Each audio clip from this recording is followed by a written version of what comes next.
Hey Kev, let's follow this trail over here. This looks like there might be something waiting down there. All right. Hey, wait a minute. Do you hear that? Yeah, I thought it was just me. What the heck is that? I don't know what that is. Whoa, do you smell that too? That's unbelievable. Hey, look. What the? Hey, look, those branches are moving over there. What the heck is that? Holy cow, is that what I think it is? Look at that thing. Oh my God. It's a freaking Sasquatch.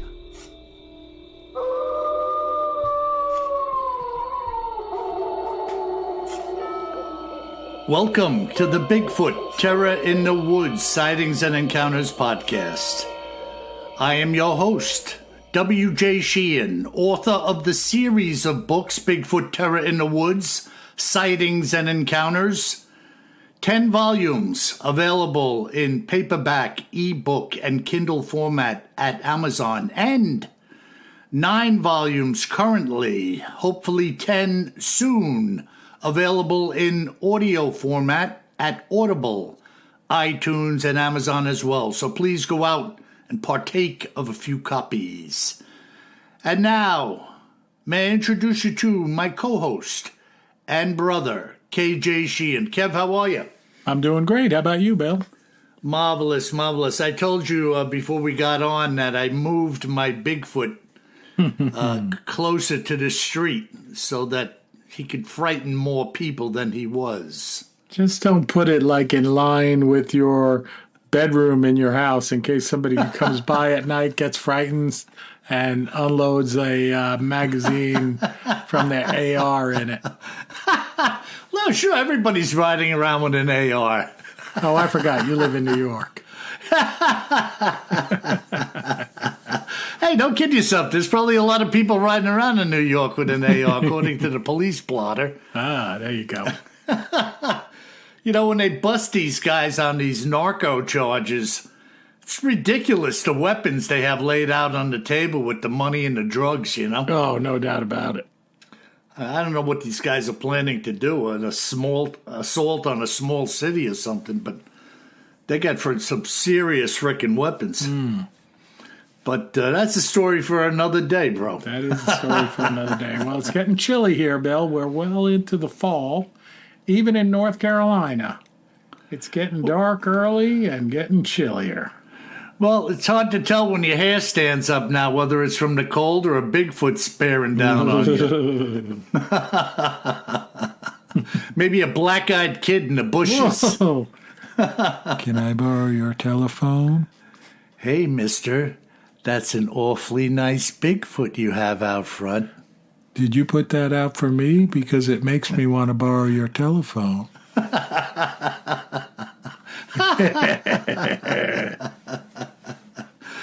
Oh, man. We got to try to dig up some more black-eyed children stuff somewhere Yeah, down the road. you didn't know that Bigfoot might be a black-eyed children beacon of sorts. Yeah, sent by them. They walk by and they're like, Mama? You know, you never know. Bigfoot might be their pet. Could be. You know, they could be in charge of the Bigfoot. Let me know if you see a paranormal. black-eyed kid putting a collar around its neck and trying to take it for a walk. Yeah. And Bigfoot winging him around like a roll of freaking confetti. Hey, put me down, big fella. Remember Joe Jitsu on Dick Tracy? Trying to sneak up on him. Yeah. Joe Jitsu used to grab some criminal and he'd start winging them back and forth with one arm left and right. Yeah, perfect. Dick Tracy.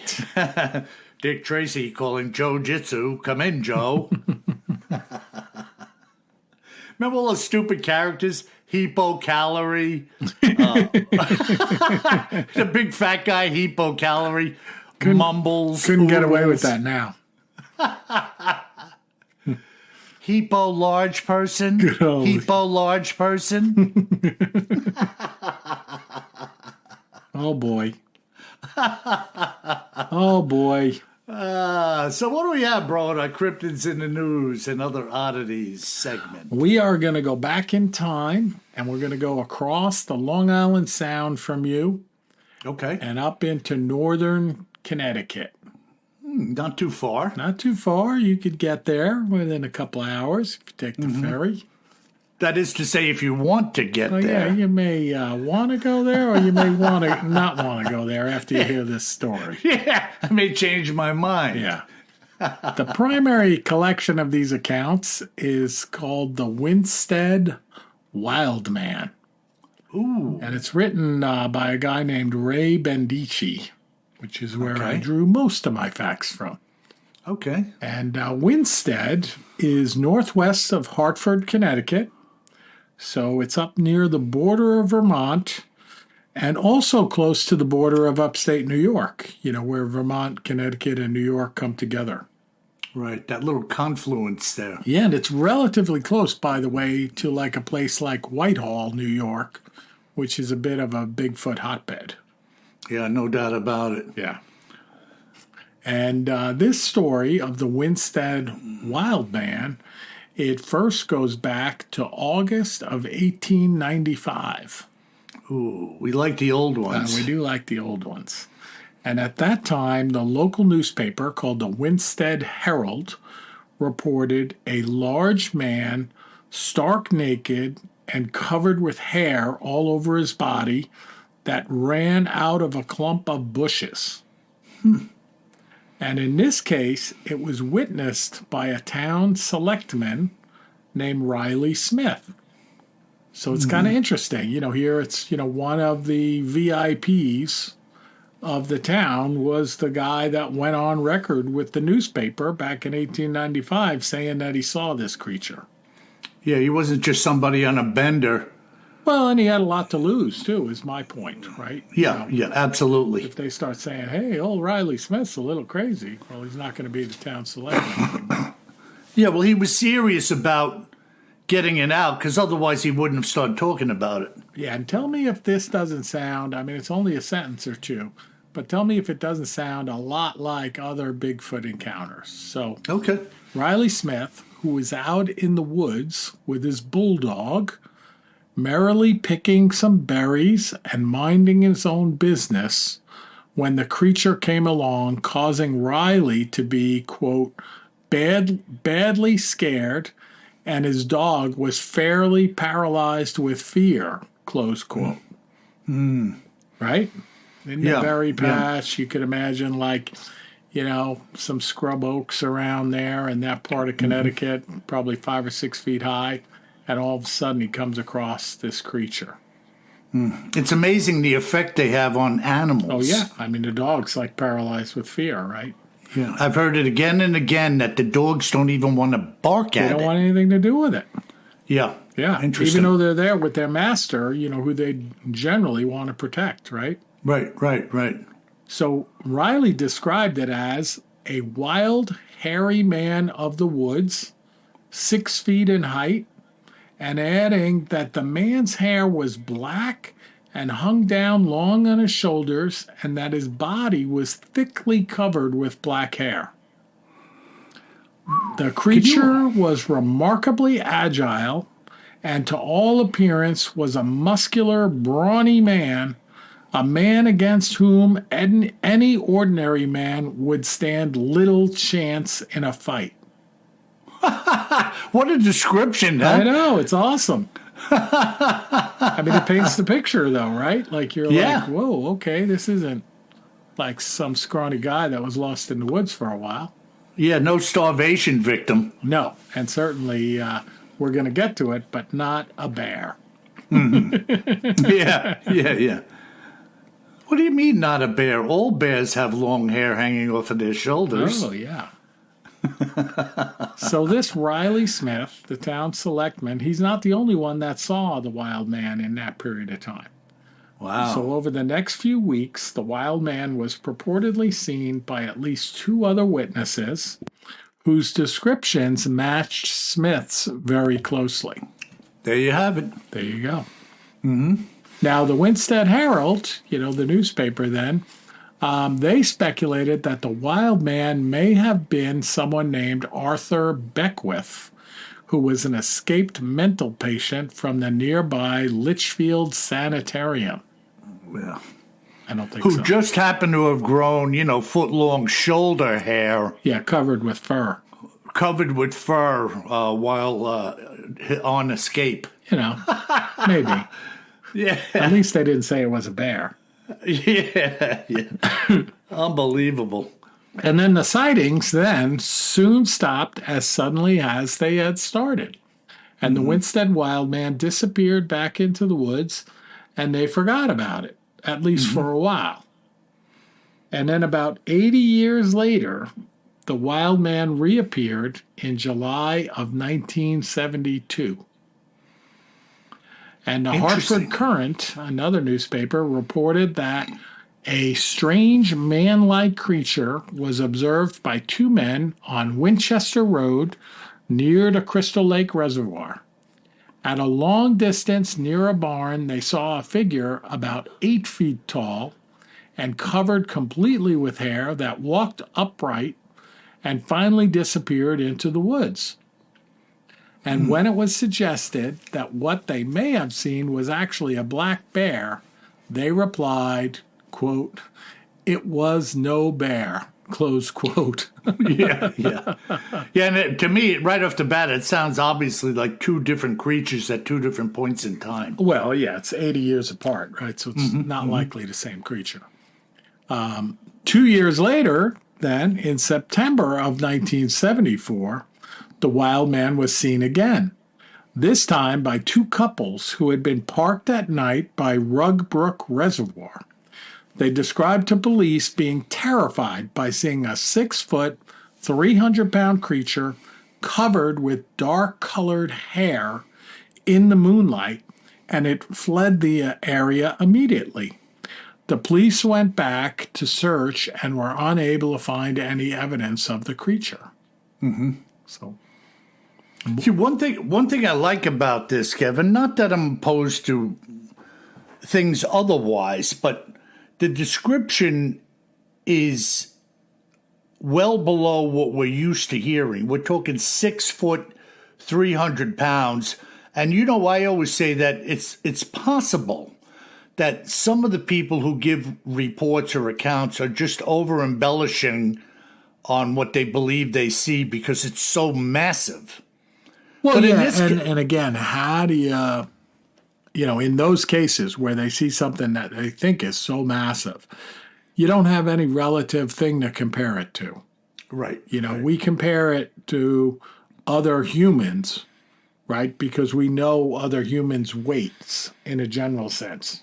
You know what I mean? Now, like you look at somebody and you say, well, they're probably 250 pounds. That guy's 6'2", pretty strong, beefy, he's probably 250, like a football player. And then if you see somebody that looks like 3 or 4 times bigger than that in your mind, then they're, 800 to 1,000 pounds. Yeah. Just And doing the math. when I talk to a lot of different hunters, just from experience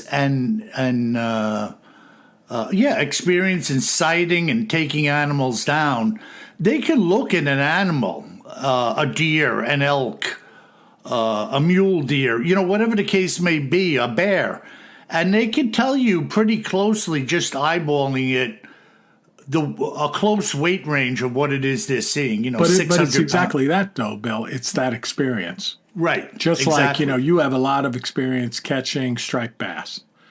And if I pulled a striped bass out of the Long Island Sound next to you, you'd be pretty close at guessing its weight. Yeah. I don't have that much experience catching striped bass because they don't have them down by me in North Carolina, really. Not out in the ocean, at least. And so if I pulled one in, I'd probably be way off in the estimate just because I don't have the experience. And, those hunters that, see elk, deer, moose, whatever it is that they're hunting, they have that experience. But nobody has experience with Bigfoot. Yeah. No, it's a one-off. Yeah. You have your encounter and you're like, what Totally the different heck? creature, right? Yeah. And Now, especially if it's at a distance. Yeah. Now, it's pretty interesting. Back to this story in Connecticut. These sightings in the early 1970s, some of the newspapers, later on wrote about it as recently as 2002, so, 20 plus years ago, that this could have been the power of suggestion. Because back then, in the early 1970s, they talk about the fact that you couldn't go anywhere like on television, even with limited television channels back then, right? 4 or 5. You couldn't go anywhere without hearing about another Bigfoot sighting or seeing a television documentary about the legend of this large ape-like man that lived in the wilderness. And they cite, which we've talked about before, even, the famous television series, The $6 Million Man, with Lee Majors as the actor, had a bit of a run-in with Bigfoot on that television show. And in 1987, you had a Bigfoot-like creature on the television series Harry and the Hendersons. Yeah. Anyway, they say that, hey, this might just be the power of suggestion. And I thought this was kind of one of the goofiest things I've ever read, Bill. Because that's like saying, you and I are here doing these Bigfoot podcasts, regularly for 5 years now. So that means, like, if I walk out into my yard tonight and I see a bear, I'm going to immediately think it's a Bigfoot because I was talking about Bigfoot for an hour before. Like, how dumb is that? Like, yeah, all of a sudden, I'm not going to say, hey, that's a black bear, here in North Carolina. I'm going to be like, whoa, that's a Sasquatch. Like, I don't think so. Yeah, no, it's not going to happen. It would never happen to me. It would never happen. Exactly. No. And, they're talking down to the intelligence of your average human being that all of these odd things suddenly happen to you. And you don't know what you're looking at, what to call it, what to say. It's just nonsense. That's right, Bill. You put it very well. They're talking down to the average person. So then what are they doing to 2 below average people like you and I? Yeah, what are you doing to me? Jeez, why are you picking on the dumb guys? Yeah. Leave me alone. Let me go get a picnic basket. You're a freaking bully. And you're a hater. You're a bad person. Wow. I told him, huh? I suggest you go on vacation to Winsted, Connecticut. And watch out for the bear. Yeah, I mean, I like that. First of all, the way it started with that individual basically sticking his professional neck out. Yeah. To speak of what he had encountered. He must have thought that it could be a danger to the community at large. Yep. Like, he didn't want to keep it to himself because from what, like he said, this thing would probably, kick the butt of anybody in town. And who knows what else it may have been capable of, No doubt about it. Wandering around in the woods, and his bulldog didn't even want anything to do with it. Yep. So interesting, really interesting, Yeah, so that's this week of cryptids in the news and other oddities. So what do you have for us this week, Bill, as an account? Well, I'll tell you what. I pulled this account out. I got this quite a few years ago. And I thought to myself, in lieu of the fact that I was just talking to somebody in the Pacific Northwest the other day who was going to Portland. And they were talking about how Portland has gone downhill with the amount of people living in the woods and on the streets. Apparently, it's becoming a very distasteful place to be. And I know our niece in Colorado said a similar thing is going on up there around Boulder. And I would imagine other places, Yeah. So this account kind of rings true to what's going on now, but in a different place and time. So although it's not really lengthy and comes without any tangible evidence of any kind, this story was told to me with such intensity that I felt it worthy of inclusion in one of my earlier books. And this is the story as it was conveyed to me by a fellow named Charlie McGowan. In 1963, I was coming of age for the Vietnam draft, and in my mind there was no question that I would be drafted. It would only be a matter of time, so I decided to dodge the draft and head for the West Coast. Many people in my family were saddened by my decision, but I would not be swayed. The bottom line was that this fight was not about battling someone with desires of world domination. Rather, to me, it was a spitting match and a money maker for those who didn't have the guts to fight themselves.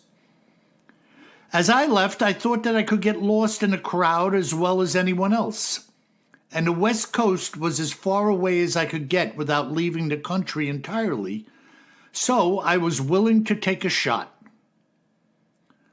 It wasn't long after I first hit the coast that I found myself hanging with the street hippies and flower children.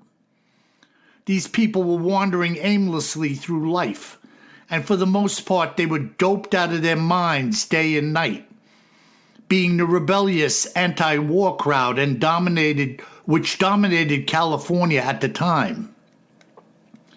Soon after I had arrived, I found myself hooking up with a guy named Jimmy Burns. Like me, he was on the run, having a dive room in some flop house, and his philosophy was work cheap and work for cash. This way people will be so happy to have you that they wouldn't dare think you out. The second part of his philosophy was to keep moving, and so we did. We were now a team.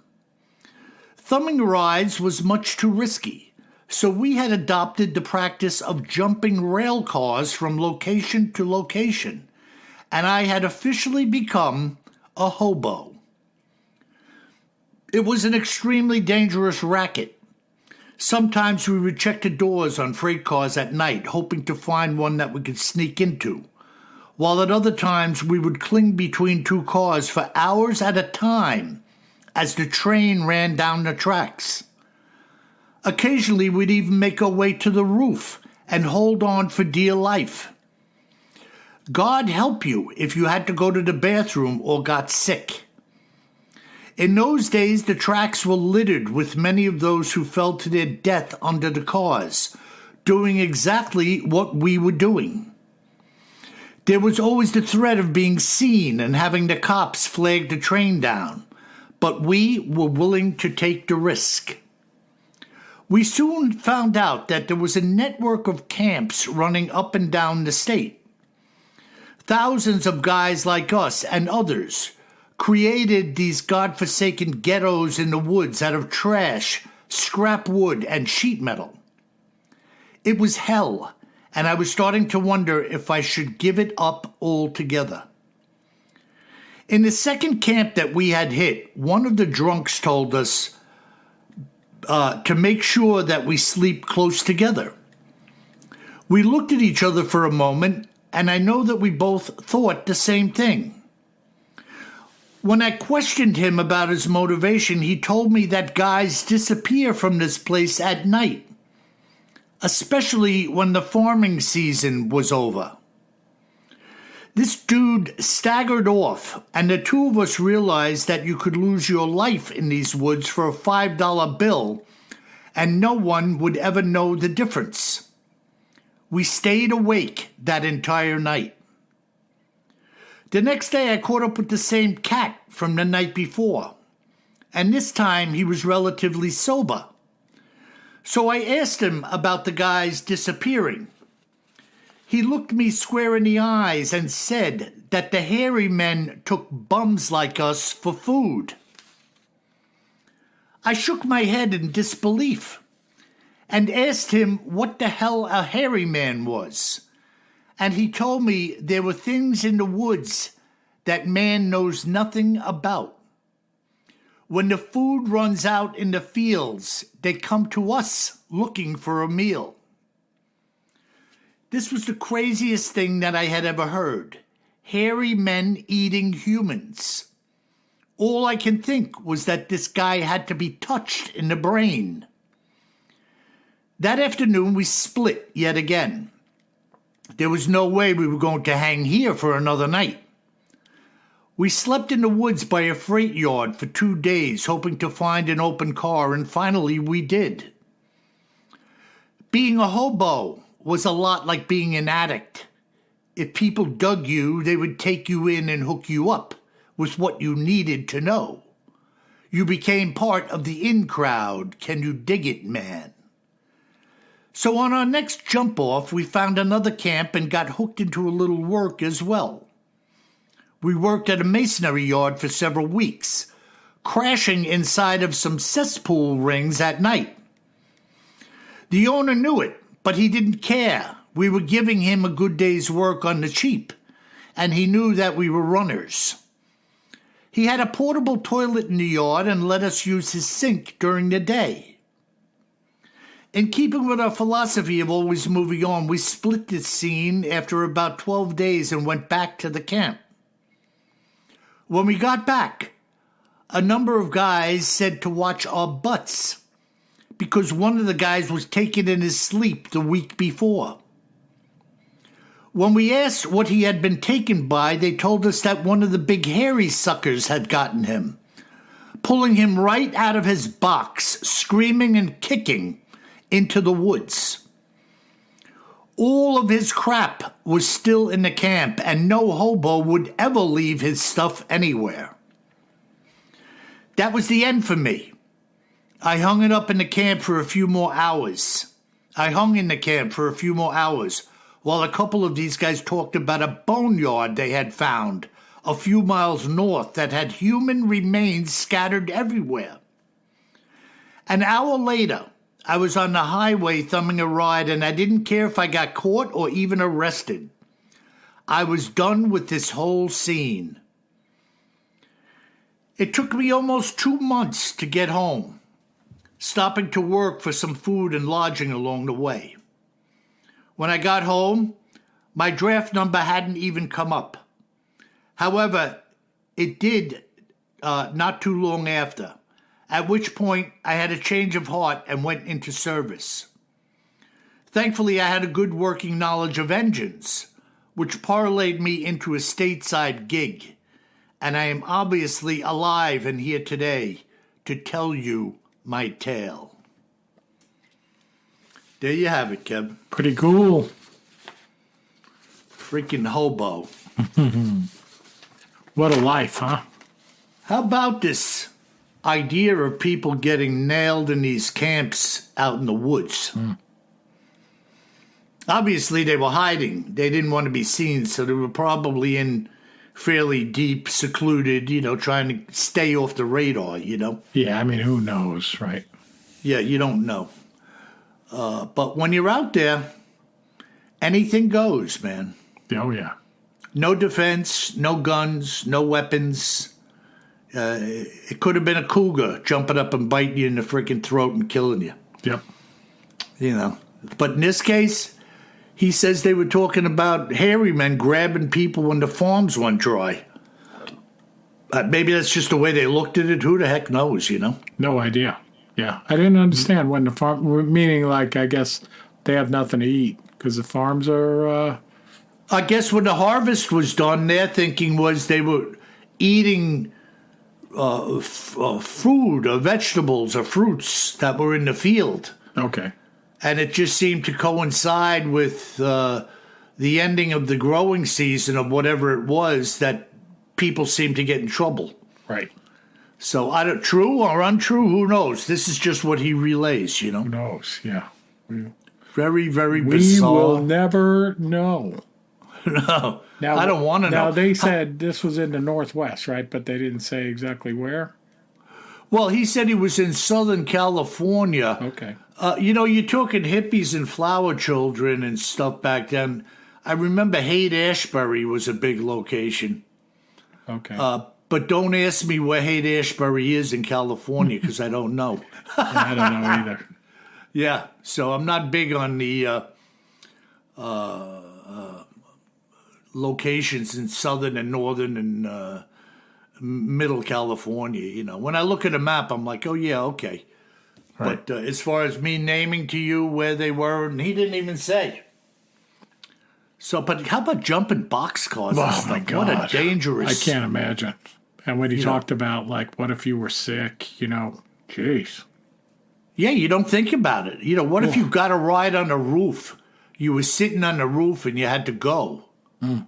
Think about that, you know. Hey, can you stop the train? Is there like a little bell you ring here? Do I push a button? Hey, the guy on the roof wants us to stop. Again. Again. No, different guy. The last time it was the guy on top of 306. Different guy. He gets a stop. Come on, slow it down. Let's go. And how about this guy working in the mason yard and they were sleeping inside of some cesspool rings? You know, what a way to live. Man, I guess. Remember, I used to build that precast concrete.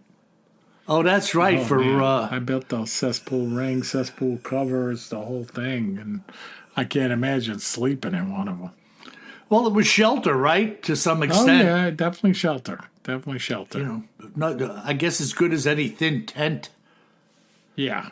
You know, climb in it and do something, and then climb out in the morning. A little chilly inside that concrete. Probably more chilly outside of them, though, if the weather was wrong, you know? Yeah. But anyways, I mean, this is the way people... Can you picture yourself living in the woods in Portland or something? Not me. No. Very bizarre, you know? No, sir. No. But so what do we have, Kevin? Our listener mail this evening. Yeah. All right, so our first email comes in from Greg from Montana. And this is about a book package, which I didn't really follow, Bill, but I wanted to present it to you because it does have potentially some economic promise. So Greg writes, hello, I recently ran across your episodes on Sasquatch Chronicles. I absolutely loved your content. I was wondering if you had thought about bundling your books and audiobooks into a package for sale. Excuse me. Perhaps the podcasts cover it, but I love the way you've parceled it into your books, and I'm interested in maybe getting all of the content in one purchase. Let me know if this is possible or if you've thought of it. Sincerely, Greg from Montana, and a brother in Christ. Well, Greg, because you're a brother in Christ and because you're from Montana, I'll help my brother answer this because I know what he's going to say. You just open up Amazon and you put every book and every audio recording in the cart and then hit checkout. And that's the bundle. That's it, man. That's your bundle. That's your bundle, brother. How did I do, Bill? You did great. And by the way, folks, I don't have boxes of these books sitting around my house. He doesn't even have one to autograph and send to his brother. You know, jeez. So it's and when I get books from Amazon, I have to pay the author's price, which is less than you buy them for. I was going to say, it's probably more than what people buy them. And, you know, it's so once in a while I have a little giveaway or something, but I'm not by any means in the business of warehousing books, selling books in groupings, you know, etc. So, but put them all in the cart and, you know, watch for these Amazon Prime days, too. I mean, you're going to miss this Prime Day, but, you know, tomorrow, as we're recording this, is a big Prime Day on Amazon. You know, watch for those. Mark them on your calendar and buy a whole package of all the books and all the Audible books at the same time. Save some money. There you go. Touché, mon frère. All right. Our next email comes in from Rita. This is pretty creepy, Bill. All right. So the subject is mysterious disappearance in Montana. And Rita says, my mother, who has passed away by now, told me this story about her uncle. Sometime in the 1960s, my great uncle would go fishing in northwest Montana every summer. He'd camp and stay most of the summer. When he didn't return as expected, two of my other uncles went to his camp to check on him. When they got there, my great uncle wasn't at his camp. As far as they could tell, nothing was missing. His vehicle was there, his rifle was in the tent, and his fishing gear was also there in the tent.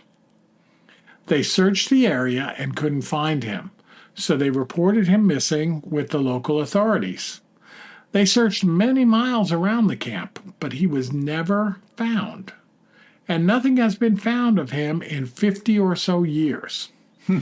I was a child when this happened, and I don't remember much about this. This is what my mother told me. My uncles who searched for him have since passed away, although my brother, who's 20 years older than I, more than likely knows more details. To date, we've never discussed it. I plan on asking him to tell me what he knows about it. Who knows what really happened? I'm new to your podcast, which I love. I've been binge listening to your previous episodes. I personally give you a 5-star rating. I hope you found my story interesting. My condolences, Bill, for your wife. God bless you both, Bill and Kevin. Sincerely, Rita. Interesting, Kev? Yeah, very cool. Montana? Northwest Montana. I mean, that's up in my old neck of the woods when I lived in eastern Washington. Yeah. That is really rural up there. Yeah, it's God's country up there, man. Yeah, as our dad used to say, only God goes there. Yeah. Yeah, because he can lick anything that's walking around, Exactly. Exactly. You know, and I was talking to a fella, I think I may have mentioned this last podcast. He tells me, you know, Bill, some people are afraid to go in the woods at night, but I love it. And man, I just, for the life of me, I can't wrap my head around that. You know, that you would desire to wait till it gets dark. Yeah, not me. And begin your hike. Not me, brother. Yeah, not me either. I've done a lot of hiking out there in the forest in the daytime. Very little in the nighttime. And I don't have any desire to go do more in the nighttime. Yeah, not to mention, you could... First of all, I don't think these guys are walking around with a flashlight on all the time. No. And even with that, I mean, geez, you could turn an ankle at the fourth mile. You can't see anything. You can't see anything. Yeah. Yeah, you could really get in trouble quick over there, man. But more than one person has told me that. They go out at night. Not me. And solo. No, It's something about... I mean, you shouldn't even go out hiking solo in the daytime. You really need a buddy. You get hurt or something. Most of the places where we talk about you're hiking, there's no cell phone coverage, and people aren't carrying satellite phones. Yeah, and just because somebody knows the area you're going to go park, I mean... No, you know, it'd be a week before they found you. Right, try to pick... And if you were injured, forget it. Yeah, try to pick a spot on the compass to start heading in. Yeah, good luck. And hope you hit somebody. Oh, my God. All right, Bill, our last email is my favorite email from Katrina. And she writes in about Stonehenge, or as they say over there, Stonehenge. And she writes, Hi, Bill and Kevin. I'm an art history professor and just gave my lecture on Neolithic art. So I just had to chuckle while listening to you two talk about it as you address some of the things I told my students about Stonehenge. I used the example of a Lego when describing the mortise and tenon system, like you. To place it on the world timeline for my students, I compared Stonehenge to the Great Pyramids of Giza. The famous standing stones that look like the pi sign, trilithons, if you want to be technical, and the Giza pyramids were built roughly at the same time. To be fair, the earliest parts of Stonehenge were started before the pyramids. Lots of times we think of it being different because Europe was still in a Neolithic era and Egypt was in the Bronze Age. We don't talk about it a lot, but Egypt was just more technologically advanced at that point in time. And she says, by the way, thank you for not focusing on the fact that aliens may have been building it. Yeah. Oh, my God. And she says, keep up the great work. Which, by the way, Bill, I think I mentioned it in the podcast, but while we were standing there at Stonehenge, it was so clear what this place was and that man built it. But yet, every time you turn on the television, and I love as much of the ancient alien history as I can get, as much as the next person, but I'm like, that's not what this place is about. Like, this is a timekeeping mechanism that people built very deliberately. Mm-hmm. So yeah, it always looked that way to me, almost like a primitive but then when you're there in watch. person, there's no chance, But Katrina, thank you. At first, when I started to read your email, I thought you were going to make fun of us for being monkeys compared to an art historian, but you didn't, which is great. Yeah, no, interesting to hear a different vibe coming from Katrina, Yeah. And it shows you the array of our audience, There's a lot of different strokes being conveyed out there from different folks in different parts of the world. We got hobos. And some really dumb mother jumpers. Not too many of them. Not too many. Oh, my God. Well, Kev, that was... and what was the city again with the hairy man? The hairy man was... Was that Westfield? No, Winsted. So it's Winsted. Winsted. So not EAD either. ED. That's an interesting Winsted. spelling, too. One word. Winstead. Yeah.